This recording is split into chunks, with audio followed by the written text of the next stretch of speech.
اعوذ باللہ من الشیطان الرجیم بسم اللہ الرحمن الرحیم ومن تاب وعمل صالحا فإنه يتوب إلى الله متابا صدق اللہ العلی العظیم۔ حضرات اکرام، قرآن عظیم کا جو حصہ تلاوت کیا ہے اس میں مولا رب العزت کا ارشاد عالی ہے، اور جو کوئی توبہ کرتا ہے اور نیک عمل کرتا ہے تو وہ در حقیقت اللہ کی طرف ٹھیک ٹھیک لوٹ آتا ہے۔ توبہ سے انسان کی غلطیاں اور کوتاہیاں معاف ہو جاتی ہیں، اور نیک اعمال سے اس کے درجات بڑھتے ہیں۔ اس لیے اللہ تبارک و تعالی اس کو اپنی بارگاہ کا مقرب بنا لیتا ہے۔ اللہ رب العزت نے گناہگاروں کے لیے توبہ اور معافی کا دروازہ کھول رکھا ہے۔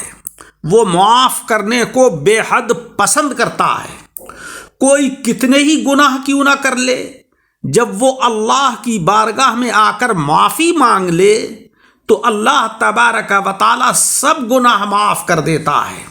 قرآن عظیم میں ہے لا تقنطوا من رحمت اللہ کی رحمت سے نا امید مت ہو۔ حدیث مبارک میں ہے کہ جب کوئی بندہ اللہ کی بارگاہ میں توبہ کرتا ہے، گڑ گڑا کر دعائیں کرتا ہے، تو اللہ تبارک و تعالی فرشتوں سے کہتا ہے یا ملائکتی قد استحییت من عبدی ولیس لہ غیری، فرشتوں تم گواہ ہو جاؤ، میں نے اپنے بندے کی دعا کو قبول کر لیا ہے، کیونکہ میرے در کے علاوہ اس کے لیے اور کوئی در نہیں ہے کہ جہاں پر یہ جائے اور معافی تلافی کرے۔ معافی میں اور معافی کے اندر مغفرت سے زیادہ مبالغہ ہے، کیونکہ مغفرت کا مطلب ہے ڈھانپنا، جبکہ معافی کے معنی ہے بالکل مٹا دینا۔ قرآن عظیم میں ہے ان اللہ لا یظلم مثقال ذرہ، یقین مانو اللہ تبارک و تعالی کسی شخص پر ذرہ برابر بھی ظلم نہیں کرتا۔ مولا رب العزت تو رحیم ہے، کریم ہے، وہ ظالم نہیں ہے۔ اللہ تبارک و تعالی ہی اپنے بندوں کو توبہ کی توفیق دیتا ہے، پھر جو شخص اپنے گناہوں پر نادم اور شرمندہ ہو کر اللہ کی طرف رجوع کرتا ہے وہ اس کی توبہ سے بے حد خوش ہوتا ہے، اور اس کی توبہ کو قبول کر کے نہ صرف اس کے گناہوں کو بخش دیتا ہے بلکہ گناہوں کو نیکیوں میں تبدیل کر دیتا ہے۔ ان اللہ تواب الرحیم، یقین مانیے اللہ بہت توبہ قبول کرنے والا، نہایت رحم والا ہے، کیونکہ تواب مبالغے کا صیغہ ہے، اس کے معنی ہے بہت توبہ کا قبول کرنے والا۔ اس کو یہ بہت پسند ہے کہ اس کے بندے اس کی بارگاہ میں گڑ گڑائیں، توبہ کریں، معافی مانگیں، مولا رب العزت اس کو معاف کرے۔ ان القوت للہ جمیعا، تمام تر طاقت اللہ ہی کو حاصل ہے، اللہ کے سوا کوئی نہیں ہے طاقتور۔ مولا رب العزت کو ساری قوتیں، ساری طاقتیں حاصل ہیں۔ فاطر السماوات والارض انت ولی فی الدنیا والآخرہ توفنی مسلما والحقنی بالصالحین۔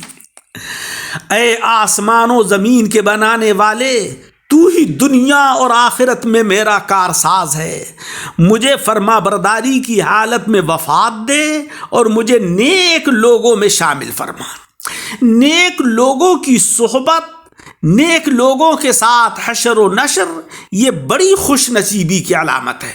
قرآن عظیم میں ایمان والوں سے یہ کہا گیا ہے کہ اے ایمان والوں، تم اللہ سے ڈرو اور نیک لوگوں کے ساتھ ہو جاؤ، سچے لوگوں کے ساتھ ہو جاؤ، کیونکہ سچے اور صالحین لوگوں کی صحبت سے اللہ تبارک و تعالیٰ کے انوار و برکات ان کے اوپر نازل ہوتے ہیں۔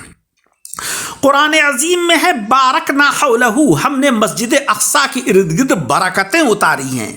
ارد گرد کیوں اتاری ہیں؟ مسجد اقصیٰ کے آس پاس حضرات انبیاء کرام و رسول عظام اور ان کے صحابہ کی قبریں ہیں، اور جہاں پر نیک اور صالحین ہوں وہاں پر اللہ کی رحمتیں اترتی ہیں۔ قرآن عظیم میں ہے قل ان ھدی اللہ ھو الھدی، آپ کہہ دیجئے کہ حقیقی ہدایت تو اللہ تعالیٰ ہی کی ہدایت ہے، اسی کی طرف پلٹو، اسی کی بارگاہ میں فلاح اور کامیابی ہے۔ وَلِلَّهِ مُلْكُ السَّمَاوَاتِ وَالْأَرْضِ وَإِلَى اللَّهِ الْمَصِيرُ، آسمان و زمین کی بادشاہی اللہ ہی کے لیے ہے اور اسی کی طرف سب کو پلٹنا ہے۔ پیارے عزیزوں، اللہ تعالیٰ کے احسانات اپنی مخلوق پر بے شمار ہیں، جن سے مخلوق ایک لمحے کے لیے بھی بے نیاز نہیں ہو سکتی۔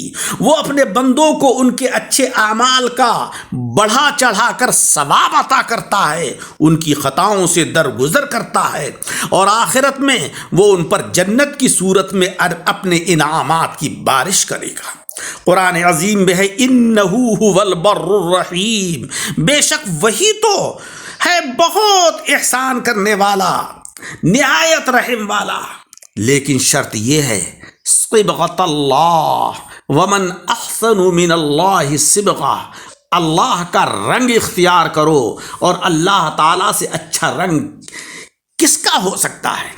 اللہ کا رنگ اختیار کرو یعنی اللہ کے دین میں رنگ جاؤ، جو اس نے جناب محمد مصطفیٰ صلی اللہ علیہ وسلم کے ذریعے سے ہمیں دین عطا فرمایا، قرآن عظیم عطا فرمایا، ہم ان کی تعلیمات کے اندر اپنے آپ کو رنگ لیں تو یقیناً اللہ تبارک و تعالی نے جس طریقے سے ہمارے اسلاف کو عزت و وقار سے دنیا میں بھی نوازا اور آخرت میں بھی سرخروئی عطا فرمائی، ایسے ہی ہمیں بھی اللہ رب العزت دنیا کے اندر بھی عزت و وقار عطا فرمائے گا اور آخرت میں بھی سرخروئی عطا فرمائے گا۔